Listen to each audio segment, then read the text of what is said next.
नमस्कार, VKB news के prime time में आपका स्वागत है। अब रुक करते हैं आज के हेडलाइंस पर।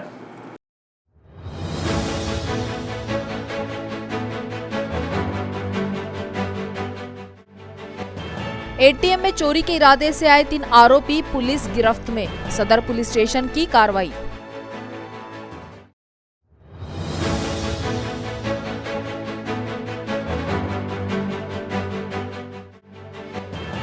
स्थानिक स्वराज्य संस्था चुनाव में अपने उम्मीदवार उतारेगी जय विदर्भ पार्टी, राम नेवले ने दी जानकारी।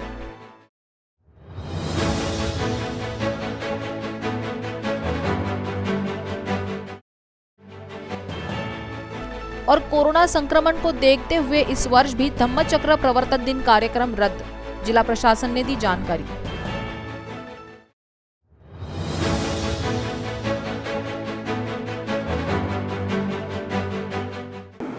और अब खबरें विस्तार से।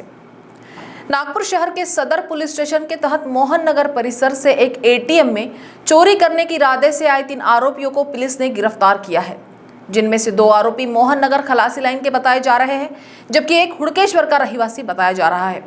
सदर पुलिस स्टेशन से मिली जानकारी के मुताबिक 1 अक्टूबर की रात को पुलिस को जानकारी मिली थी कि कुछ असामाजिक तत्व मोहन नगर स्थित खलासी लाइन के पास एक्सिस बैंक के एटीएम के सामने संदेहास्पद स्थिति में घूम रहे हैं।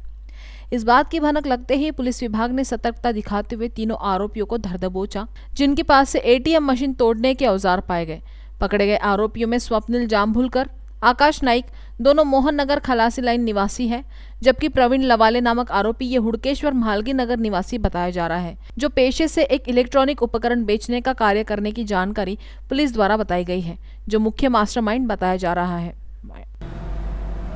भीमसेन चौक यहाँ पे एक्सिस बैंक का एक एटीएम, कुछ आरोपी वहाँ पे इलीगल एक्टिविटी कर रहे हैं, ऐसी हमें इन्फॉर्मेशन मिली थी। उस दिन नाइट राउंड के ऊपर में हमारे DCP zone 2 madam Shrimati Vinita Sahu madam night round पे थे। उन्होंने तुरंत इस एक्शन को सीरियसली लिया और पुलिस स्टेशन सदर के स्टाफ को, डीबी पथक को और नाइट ऑफिसर को घटनास्थल पे तुरंत जाने के लिए बोला और उन्होंने इसका पाठपुरावा किया।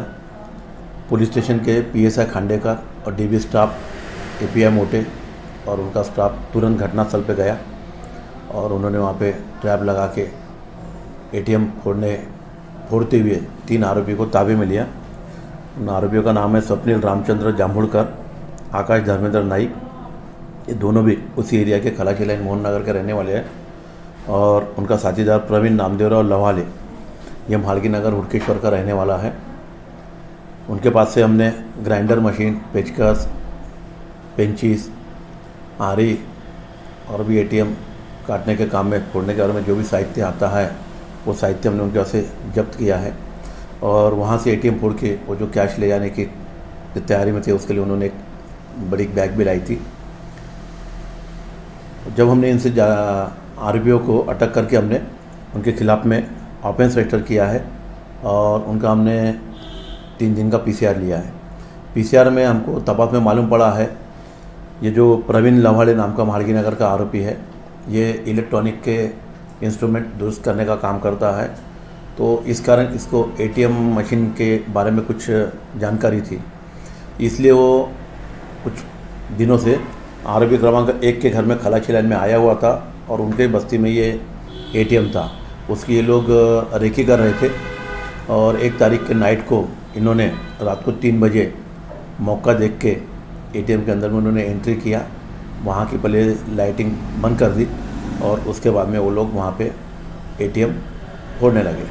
इसकी तुरंत जानकारी पुलिस को मिलने की वजह से और zone 2 madam Shrimati Sahu madam इन्होंने इस कार्रवाई को सीरियसली लेके पुलिस ने तुरंत एक्शन लेके बड़ी घटना होने से प्रिवेंट किया है और तीनों आरोपी को अभी हमने ताबे में लिया हुआ है, अभी पीसीआर में है और हम अगला तपास कर रहे हैं। सर, इसकी पीछे इनका मोटिव क्या था? आगामी स्थानिक स्वराज्य संस्था के चुनाव में पूरे महाराष्ट्र में जय विदर्भ पार्टी के बैनर तले चुनाव लड़ना तय है, जबकि प्रभाग पद्धति का विरोध करते हुए नागपुर में वार्ड पद्धति से चुनाव करने की मांग विदर्भवादी संघटना द्वारा नागपुर में की गई है। ज्या काही आता निवडणुका येणार आहे, सर्वप्रथम माझ्या माहितीप्रमाणे राज्यामध्ये महापालिकेच्या निवडणुका येणार आहे आणि त्या निवडणुकीमध्ये आम्ही जास्तीत जास्त उमेदवार उभे करणार आहोत. किती उमेदवार उभे करणार आहोत हे आज आम्ही ठरवलेलं नाही, पण लगेच त्याचीसुद्धा आम्ही घोषणा करणार आहोत उमेदवार उभं करण्याविषयी. दुसरं, जय विदर्भ पार्टीला आज जे महाराष्ट्र सरकारने जो निर्णय घेतलेला आहे महानगरपालिकेमध्ये प्रभाग पद्धतीनं ज्या निवडणुका होणार आहेत त्याचा आम्ही विरोध करणार आहोत आणि वार्ड पद्धतीनेच महानगरपालिकेच्या निवडणुका राज्यामध्ये झाल्या पाहिजे याचा आम्ही आग्रह धरणार आहोत. मुंबईमध्ये वार्ड पद्धत आणि नागपूर व इतर महानगरपालिकेमध्ये प्रभाग पद्धत हे आम्हाला मान्य नाही. एकाच राज्यात हे दुय्यम पद्धती कशा होऊ शकतात? प्रभाग पद्धतीमध्ये श्रीमंत लोकच फक्त उभे राहू शकतात, साधारण लोक उभे राहू शकत नाही, किंवा श्रीमंत पक्षच पुढे जाऊ शकतात. साधारण पार्ट्या किंवा स्वतंत्र उमेदवार हे निवडणूक लढूसुद्धा शकत नाही.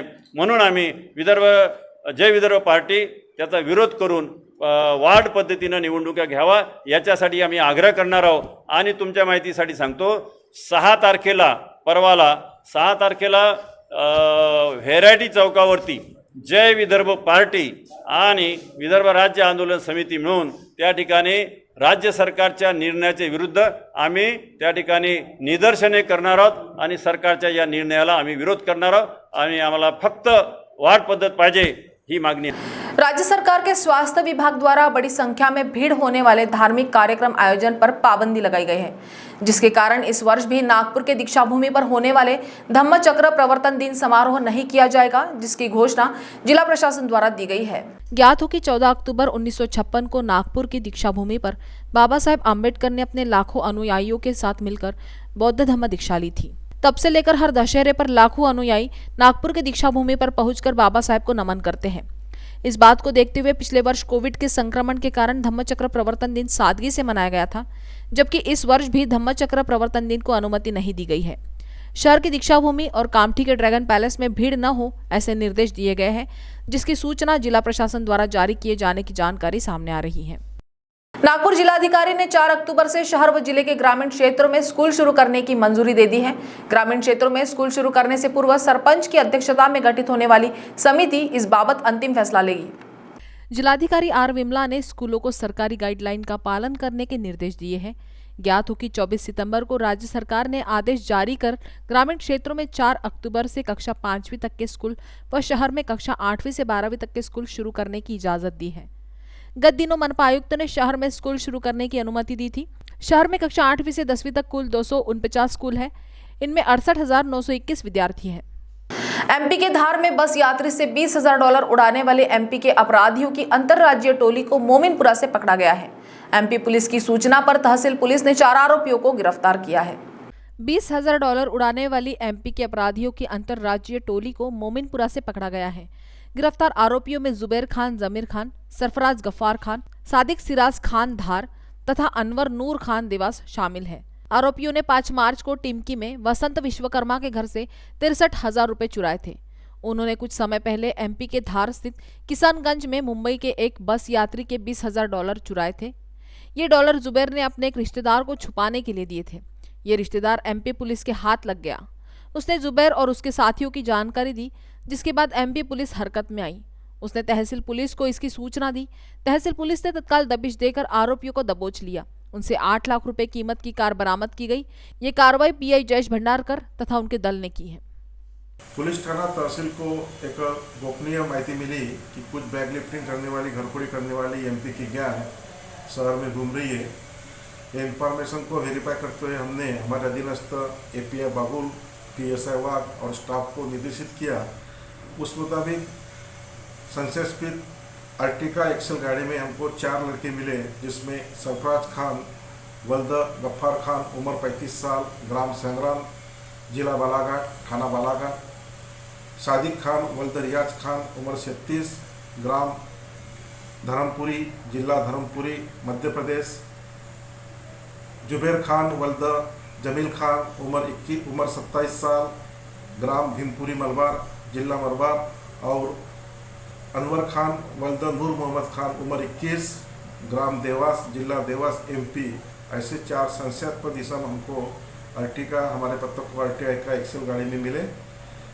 प्राप्त जानकारी के मुताबिक इस लोगों पे एमपी में और अन्य राज्यों में बैग लिफ्टिंग के गुने हैं. हमने उनसे काफ़ी पूछताछ करने के बाद तहसील थाना अंतर्गत 5/3/2021 को दादरापुर टिमकी में बसंतलाल विश्वकर्मा इनके घर में एक घरफोड़ी की वारदात हुई थी, जिसका अपराध नंबर 227/21 कलम 457 380 34 भादवी कंदे पुलिस स्टेशन में दर्ज था। वो गुना एक गैंग ने किया ऐसा कबूल किया। उस गुन्ने में एक गैंग के 4 ही लोगों को अटक करके उनके पास से अर्टिका एक्सल गाड़ी और बाकी कुछ साहित्य जब्त की है। उस गन्ने में करीब 3 बैग से अलग अलग डॉक्यूमेंट्स और 73,000 रुपये की चोरी हुई थी। उसमें इनको अरेस्ट करके आगे का तपास चालू है। इस गैंग के बारे में हमको एमपी पुलिस की भी कुछ सूचना प्राप्त हुई है, वो भी इनके तलाश में है। आगे की जांच चालू है। वक्त तो चला है एक ब्रेक का, मिलते हैं एक छोटे से ब्रेक के बाद। बाय। सब जानना चाहते हैं मेरा फेवरेट कलर, मेरा फेवरेट डेस्टिनेशन, मेरी फेवरेट डिश, पर कोई ये नहीं पूछता कि फेवरेट डिश मैं बनाती कैसे हूँ। अरे यार, जिसे टेस्टी खाना पसंद है वो अच्छे टेस्ट तक पहुँच ही जाता है। सुरुचि मसाले, खाने में हो रुचि तो घर लाइए सुरुचि। अपने सपनों की उड़ान भरने की इच्छा तो हर किसी की होती है, पर पंख भी तो मजबूत होने चाहिए जो देता है flywheel aviation academy. Flywheel aviation academy एक ऐसा इंस्टीट्यूट है जहां पर एयरलाइंस एंड एयरपोर्ट हॉस्पिटैलिटी और टूरिज्म मैनेजमेंट, साथ ही यहां campus interview, guidance by industry expert, practical training at airport, expert faculty, personal grooming जैसे कई सारे बेनिफिट्स आप पा सकते हैं। Flywheel aviation academy, 1 degree, 3 job opportunities. Flywheel Aviation Academy gives you a degree or diploma with a job. Flywheel Aviation Academy, 365 Gandhinagar, LAD College Square, beside Karnataka bank Nagpur. Break के बाद आपका स्वागत है। नागपुर के शांतिनगर पुलिस स्टेशन के तहत एक चोर के पास से 6 चोरी की दुपहिया वाहन और 3 साइकिल बरामद की गई। दुपहिया वाहन चोर को नशे की आदत थी, जिसके कारण वो चोरी की घटना को अंजाम देता था। ये जानकारी शांतिनगर पुलिस द्वारा प्राप्त हुई है। आमच्या पोलीस स्टेशनला दिनांक 19/9/2021 रोजी अपराध क्रमांक 296/21 कलम 379 भादवीप्रमाणे मोटरसायकल चोरीचा गुन्हा दाखल होता। त्या गुन्ह्याच्या तपासामध्ये आरोपी तुषार सुरेश बोपचे राहणार आधी कामठीला राहतो, तो आता सध्या तो रेल्वे स्टेशन शांतीनगर इथे राहतो, त्याला अटक करण्यात आली होती। सदर गुन्ह्याच्या तपासामध्ये त्यांनी एकूण 6 मोटरसायकल आणि 3 सायकल अशा त्याच्याकडून जप्त करण्यात आले असून सदर एकूण 6 गुन्हे ओपन करण्यात आले आहेत। यामध्ये शांतीनगर येथे पोलीस स्टेशन शांतीनगरमध्ये 4 मोटरसायकल, पोलीस स्टेशन कळमना येथील 1 मोटरसायकल आणि पोस्ट यशोधरा येथील 1 मोटरसायकल असा एकूण 2,96,000 रुपयाचा मुद्देमाल त्याच्याकडून जप्त करण्यात आलेला आहे। सर, जो आरोपी आहे ते काय कामधंदे करायचा आणि चोरी करण्यामागचा उद्देश हेतू काय होता? आरोपी आज 2 अक्टूबर के दिन राष्ट्रपिता महात्मा गांधी की 152वीं जयंती के उपलक्ष्य में दक्षिण मध्य क्षेत्र सांस्कृतिक केंद्र नागपुर में संस्कार भारती संस्था द्वारा रंगोली प्रदर्शनी का भव्य आयोजन किया गया। इस प्रदर्शनी में राष्ट्रपिता महात्मा गांधी सहित कई स्वतंत्रता सेनानियों को रंगोली के माध्यम से उनकी प्रतिकृति बनाकर आदरांजलि दी गई। इस दौरान मुख्य अतिथि के रूप में महाभारत धारावाहिक में भगवान श्री कृष्ण का किरदार निभाने वाले जाने माने अभिनेता नीतीश भारद्वाज प्रमुख रूप से मौजूद थे। नीतीश भारद्वाज ने इस मौके पर वीकेबी न्यूज से खास बातचीत की। तो जैसे कि आज मुख्य अतिथि के तौर पे नीतीश भारद्वाज जी हमारे साथ मौजूद है, हम उन्हीं से जानते हैं कि आज का ये जो दिन का उनका अनुभव रहा वो कैसा रहा। देखिए, संस्कृति मंत्रालय ने दक्षिण मध्य क्षेत्र सांस्कृतिक केंद्र जो नागपुर है, एक बहुत बड़ा केंद्र है। इसमें 5 राज्य आते हैं और फिलहाल तो यहाँ पर और 3-4 राज्यों का इनको प्रभार दिया हुआ है।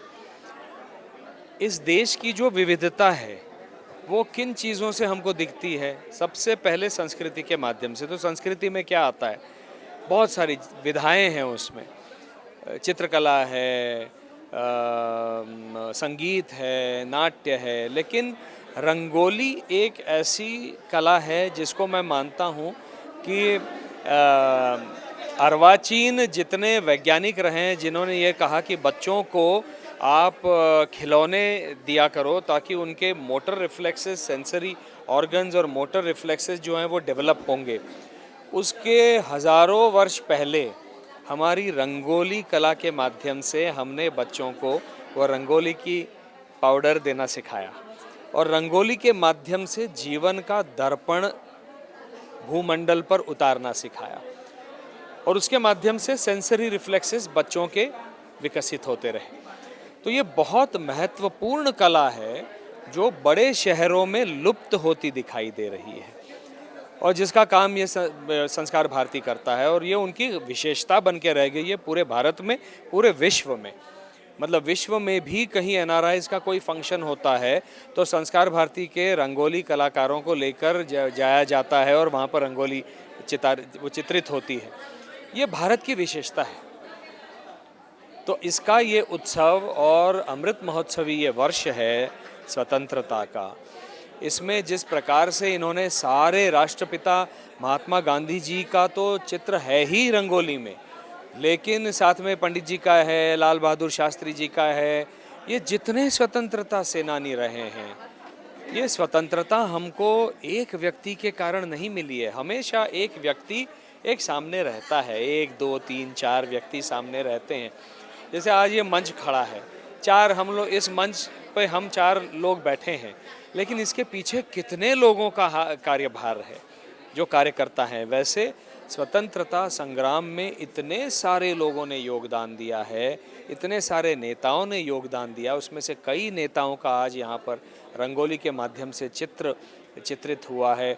बाबा साहब आम्बेडकर जी हैं जिन्होंने एक नई दिशा, स्वतंत्र भारत को किस दिशा में ले जाना है, लोगों के अधिकार क्या हैं, साथ में कर्तव्य क्या है, ये भी सिखाया। और मैं विशेष करके आपके माध्यम से जनता को कहना चाहूँगा कि हम केवल अधिकारों की बात कर रहे हैं, अपने कर्तव्य और अपने दायित्वों का वहन नहीं कर रहे हैं।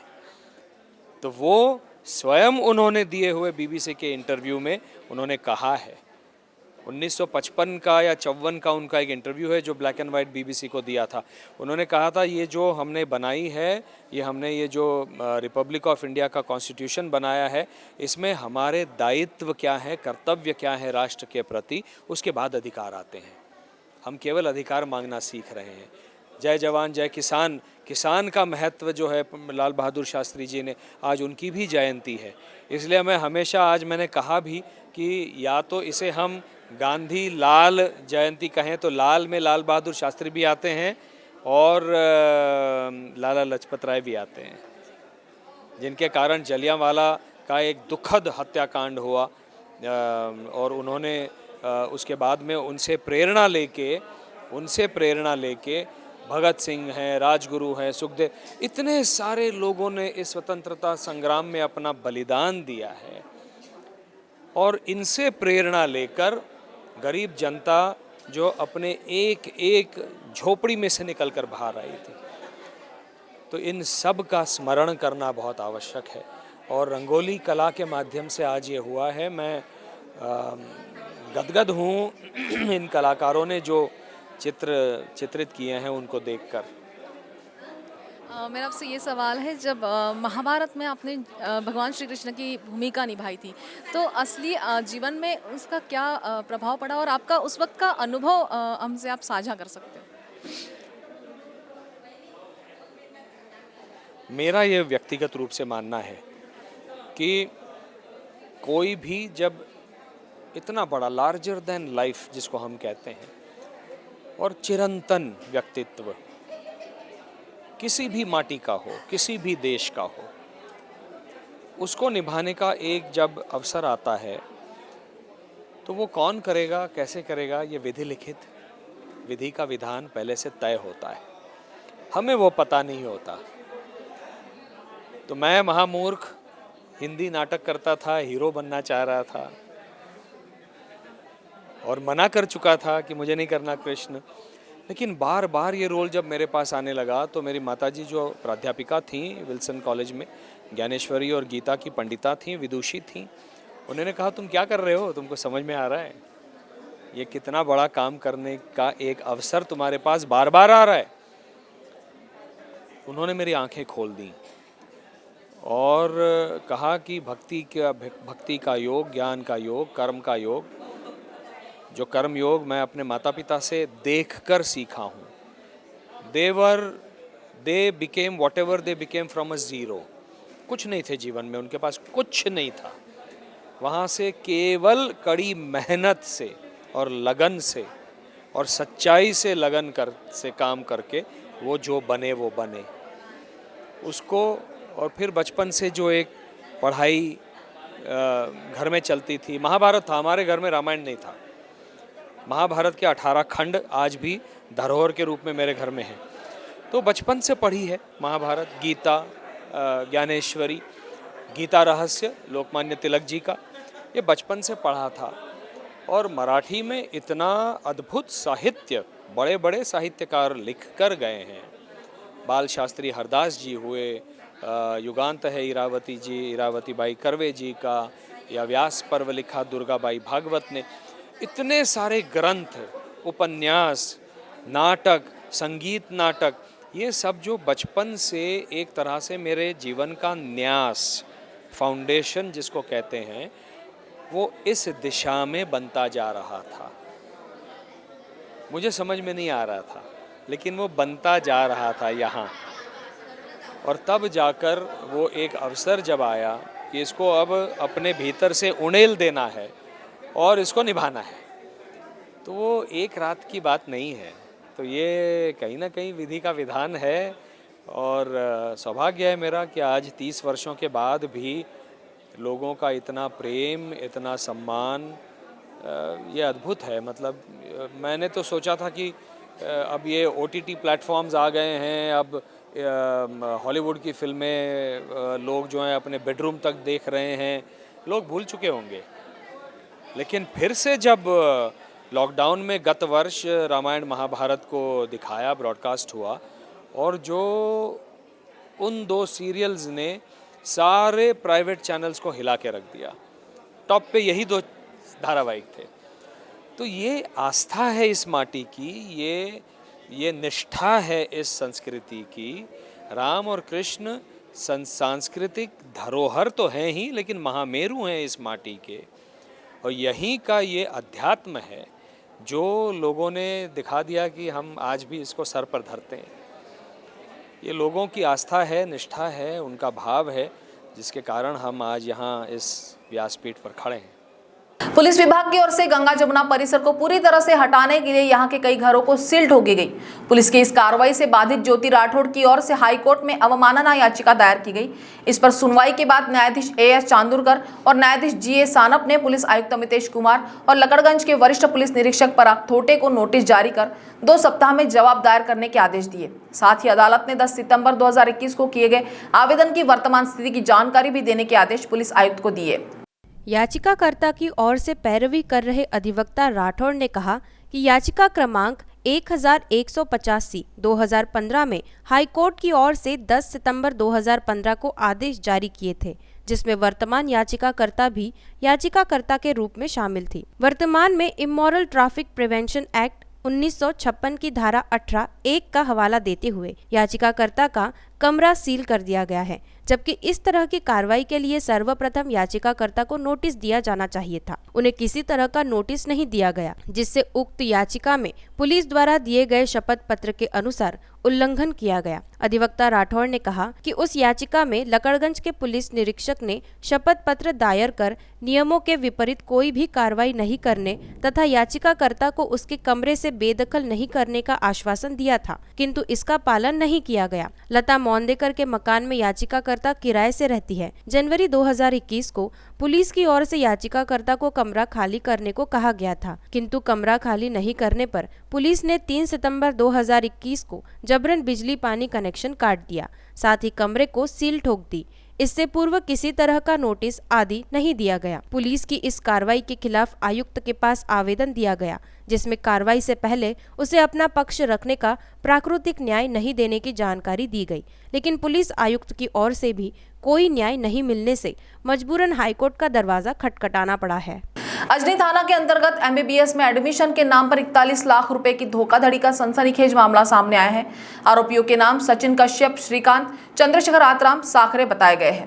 प्राप्त जानकारी के अनुसार गुलविवार कॉलोनी, नासिक रोड, पुणे निवासी डॉक्टर शिल्पा सुरेश ढेकले अपनी बेटी को मेडिकल का शिक्षण देना चाहती थी। इसके उसके MBBS में प्रवेश दिलाना था। किसी के माध्यम से उन्हें चारों आरोपियों के बारे में पता चला। आरोपियों से पूछताछ करने पर उन्होंने मोटी रकम देकर एडमिशन दिलाने का झांसा दिया। डॉक्टर ढेकले उनके झांसे में आ गई और अजनी थाना अंतर्गत मेडिकल कॉलेज में प्रवेश के लिए रकम देने को तैयार हो गई। उनके बीच 41 लाख रुपए में डील हुई। डॉक्टर ढेकले ने आरोपियों को 1 लाख रुपए बैंक के जरिए ट्रांसफर किए, जबकि बाकी के 40 लाख रुपए कैश में दिए। आरोपियों ने उनसे 7 सितंबर 2019 से दिसंबर 2020 तक 41 लाख रुपए वसूल किए। लेकिन 2 वर्ष बीतने के बाद भी जब उनकी बेटी को MBBS के प्रथम वर्ष में प्रवेश नहीं मिला तो अपने साथ हुई धोखाधड़ी की आशंका हुई। पैसा मिलने के कुछ दिन बाद ही आरोपी ने अपना मोबाइल फोन बंद कर दिया। डॉक्टर ढेकले नागपुर में पहुंची और जब जांच पड़ताल की तब उसे इस धोखाधड़ी का पता चला। उन्होंने अजनी पुलिस में शिकायत की। पुलिस ने धोखाधड़ी करने वाले आरोपियों के खिलाफ मामला दर्ज किया है और उनकी तलाश कर रही है। नागपुर शहर के उमरेड रोड पर बने शीतला माता मंदिर के पास निर्मल नगरी में उस समय हड़कंप मच गया जब कुछ स्थानीय लोगों को पेड़ों के पास कुछ अंडे दिखाई दिए। लोग सांप के अंडे समझे और घबरा गए। उन्हें डर था कि सांप भी अंडों के आसपास ही होगा, इससे उनकी जान को खतरा हो सकता है। सांप के अंडों की खबर से मंदिर के आसपास लोगों की भीड़ जमा हो गई। आनन फानन में वन्य जीव विशेषज्ञ शंभम कृष्णराव को कॉल लगाकर मामले की जानकारी दी गई। सूचना मिलते ही सर्पमित्र शुभम पराले और सागर सावले, अनिकेत सुरुशे द्वारा बताए गए पते पर निर्मल नगरी पहुंचे। उन्होंने वहां बगीचे के पास पेड़ों में अंडे को खोजना शुरू किया। करीब 16 अंडे सुरक्षित रूप से बाहर निकाले गए। सभी अंडों को प्लास्टिक के डब्बे में छेद करके अंदर रखा गया ताकि ऑक्सीजन का आवागमन बना रहे। इसके बाद इन अंडों को नागपुर वन विभाग के ट्रांजिट सेंटर को सौंप दिया। लोगों की जान में जान तब आई जब उन्हें पता चला कि अंडे सांप के नहीं गिरगिट के थे। वन्यजीव रेंजर शुभम पराले के मार्गदर्शन में यह काम किया गया। विशेषज्ञों के अनुसार अंडे की पहचान के लिए उसको प्राकृतिक आवास रखा जाता है। गिरगिट ज्यादातर रेत या मिट्टी खोदकर उसमें अंडे देती है। अंडे सेने के लिए वातावरण की गर्माहट अनुकूल होनी चाहिए। इसी आधार पर सभी 16 अंडों को रेत, छोटे छोटे पत्थर, क्रीड़ा की हवा और गर्म वातावरण में रखा। करीब 24 घंटे बाद 2 अंडों से 2 चूजे बाहर निकले, जिनकी पहचान गिरगिट में की गई। कुछ समय बाद इनमें चूजे निकले। अब इन चूजों को पुनः जंगल में छोड़ा जाएगा ताकि वे अपना जीवन अच्छे से जी सके। तो प्राइम टाइम न्यूज में आज इतना ही। आपसे कल फिर मुलाकात होगी। तब तक बने रहिए BKB न्यूज के साथ। नमस्कार।